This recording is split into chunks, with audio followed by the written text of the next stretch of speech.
Thế giới hôm nay xin chào các bạn. Video quay lại tại quán cà phê võng. Người đàn ông đang uống nước, bỗng dưng ninja liếc lao tới, tông thẳng vào bức tường. Nhờ đó người đàn ông lộ ra là một cao thủ vịnh xuân, nhưng đóng giả là người thường. Đệ tử của phái Võ Đường Vân Phi Dương luyện thành công bộ môn Thiên Tầm Thần Công, đạt tới thiên nhân bậc nhất cảnh giới. Cũng trong năm đó, môn chủ của vô địch môn Độc Cô Vô Địch cũng đã luyện thành công bộ thứ 13 của Diệt Tuyệt Thần Công, tự xưng là Thiên Hạ Vô Địch. Độc Cô Vô Địch sau khi liên kết với tứ đại môn phái, khiêu chiến với Vân Phi Dương tại đỉnh núi vô danh. Thật đáng sợ phải không các bạn? Hãy cùng thế giới hôm nay khám phá tiếp những cảnh tượng đáng sợ xảy ra ở Việt Nam được camera vô tình quay lại nhé.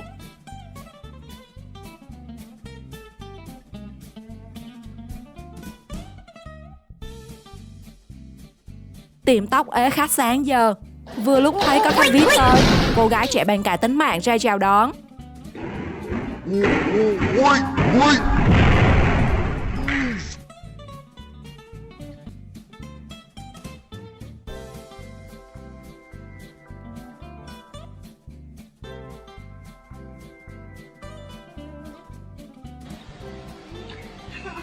Thay vì ngồi hai cái ghế để trò chuyện, cặp đôi không hiểu làm gì mà ngồi lên cùng một cái ghế. Để rồi chuyện gì nó đến cũng đã đến.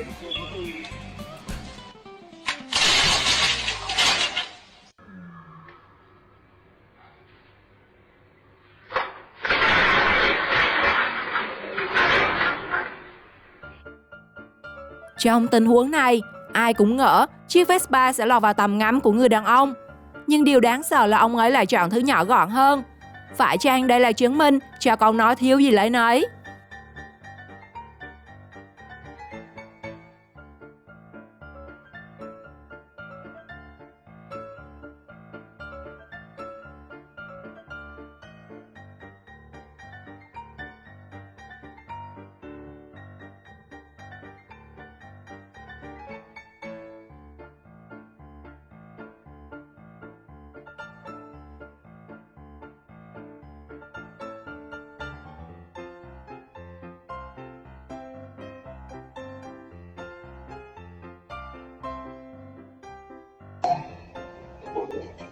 Rõ ràng cô gái đã chạy xe ra rồi, nhưng không hiểu sao tự dưng dừng lại, rồi liên tục tác động vật lý vào chiếc xe đang dựng trong sân nhà. Bạn nào biết được nguyên nhân, comment bên dưới phần bình luận nhé.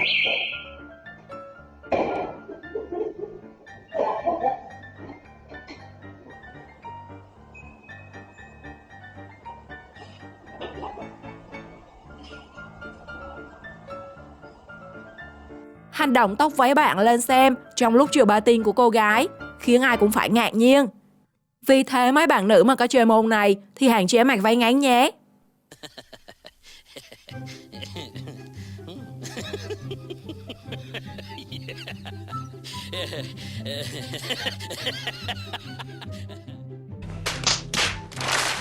Kiếp nạn thứ 82 của chàng trai.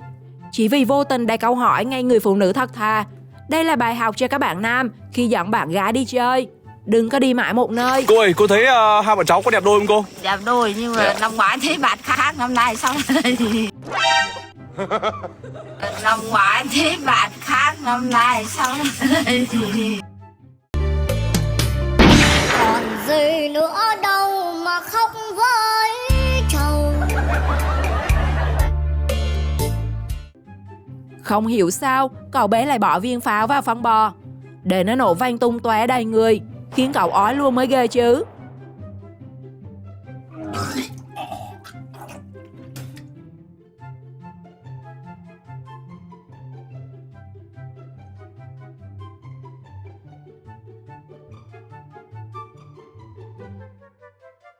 Nghĩ rằng mấy xe công nông dễ lái, thanh niên quyết định lái thử máy phun lúa.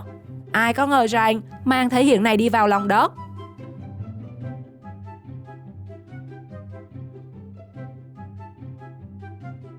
Nope. Thông minh. Thật là thông minh. Người thông minh tới mức độ này sống không lâu đâu. Dù chạy xe rất chậm và thắng lại, nhưng chẳng hiểu vì sao cái xe thì ngã ngang, còn người phụ nữ thì bay luôn xuống ruộng.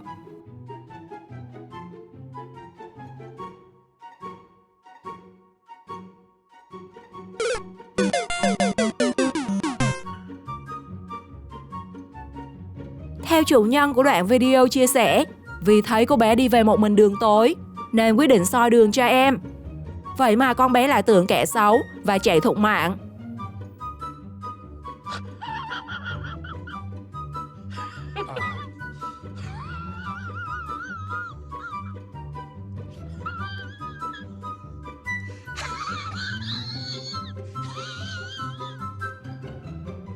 Thợ tóc đang ngồi nghỉ nhưng bỗng nghe tiếng động lạ. May mắn người đàn ông đã nhanh chân leo cầu thang và sau đó là cả trần nhà sập xuống.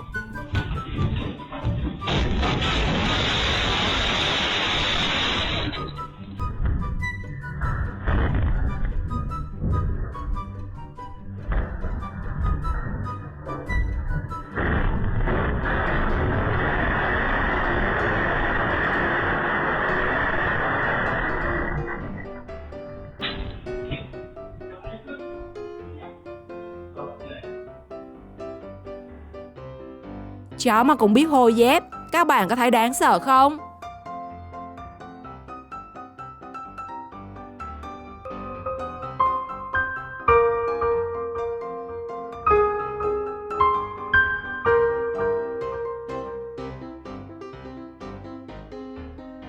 Nuôi con chó giữ nhà mà nó lại leo lên võng ngủ thẳng cẳng để mặc cho hai tên trộm lên mất con gà. Kiểu này thì mạng chó có giữ được dài lâu không các bạn?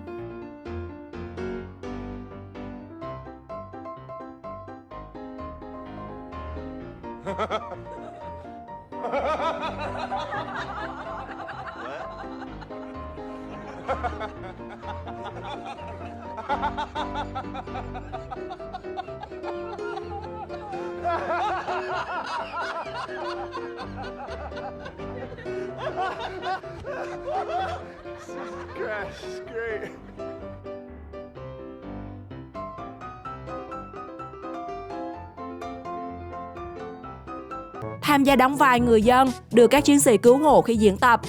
Cô gái suýt chút nữa thì được cấp cứu thật luôn.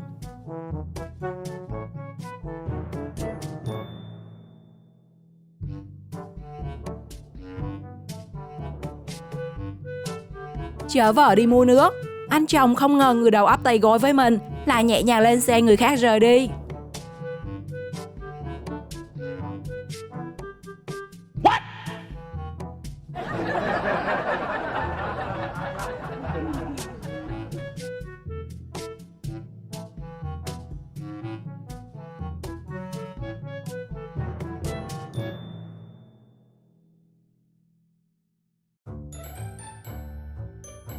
Bị con gà trống bất ngờ tấn công, bé gái không hề sợ hãi, mà còn có màn phản đòn không một động tác thưa, dạy cho gà ta biết thế nào là lễ độ. Thế mới nói, bạn nào quan niệm sinh con gái cho thùy mị nết na thì quên đi nhé.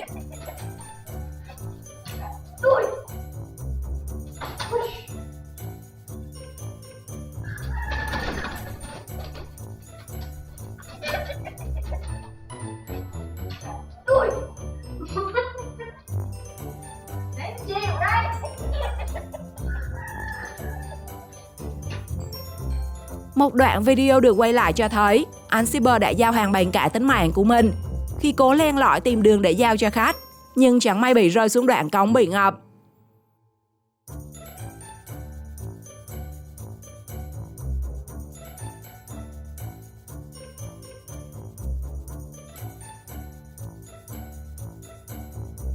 Dẫn vợ đi siêu thị nhưng lại lo ngắm nhìn người đẹp, và cái kết của việc làm nóc nhà nổi giận là người đàn ông bị no đòn.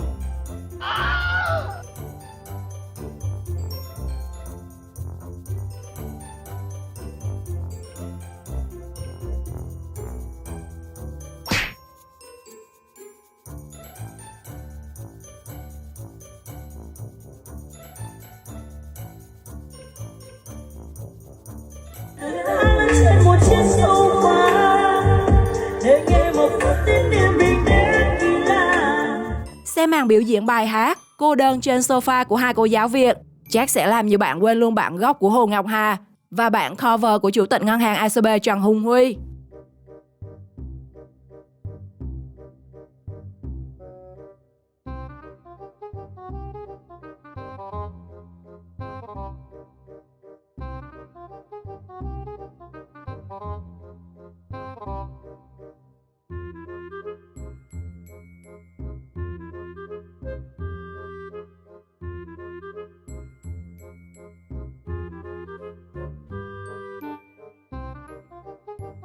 Mọi người coi nè, đất ai nấy trồng đi, trồng thanh long bên đó, bò qua đất bên đây, bực mình chưa?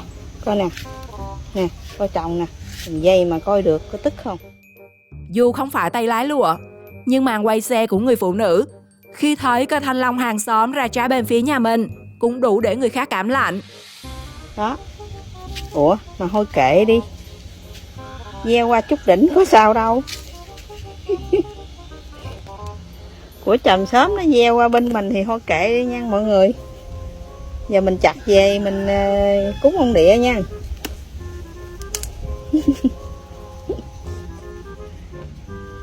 Cảm ơn chòm xóm nha. Nè, coi nè, cái gốc nó bên đây nè. Trồng chi mà gieo qua bên đây. Có một trái duy nhất à. Thôi bỏ đi, kệ nó đi. Có vừa mới tắt máy quay không? Nhớ đâu nước suối trơn ướt. Quay lại. Đấy, đâu có đang quay đi thề. Ông bà ta hay nói bán anh em xa, mua láng giềng gần. Nhưng hàng xóm kiểu như cô gái trong đoạn video, các bạn có muốn mua không?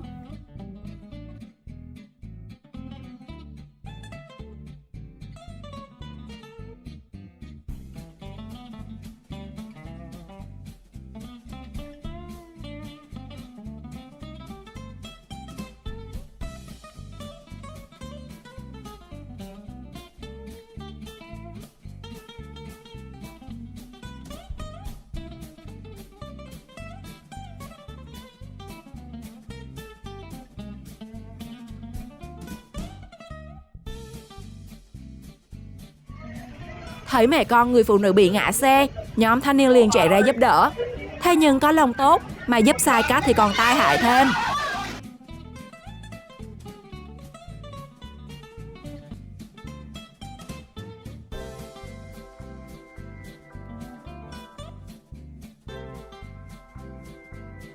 Hì hục hết sức để đóng cho xong cái cọc, nhưng cọc thì chưa xuống mà quần của chàng trai đã thủng một lỗ.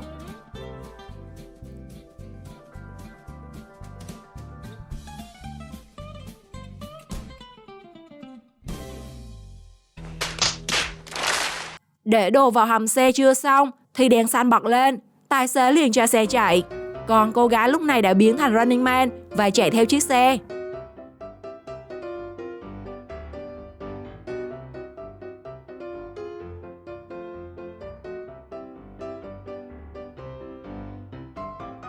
Sau khi đoạn video phóng sinh của biển xuống sông của cô gái được đăng tải, ai cũng cạn lời với màn phóng sinh độc lạ Việt Nam.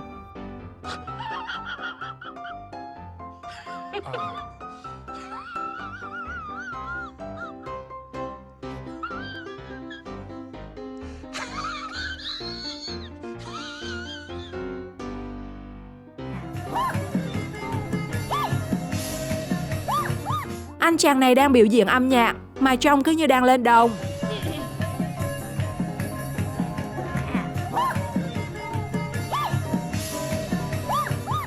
Giữa đường phố xe chạy nhộn nhịp, chẳng hiểu vì sao người thanh niên lại vác mùng nệm ra ngủ giữa đường.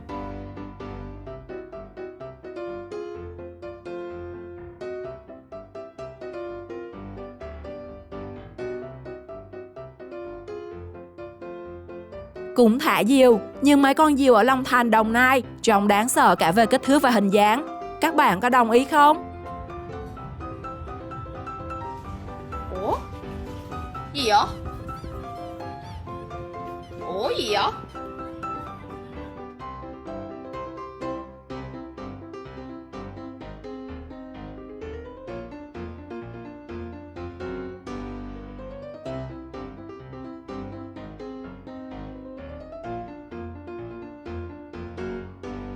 Cảnh tượng đáng sợ nào của người Việt làm bạn ấn tượng nhất? Nếu đã từng chứng kiến những trường hợp như thế, bạn có thể chia sẻ với mọi người trong phần bình luận. Xin chào và hẹn gặp lại!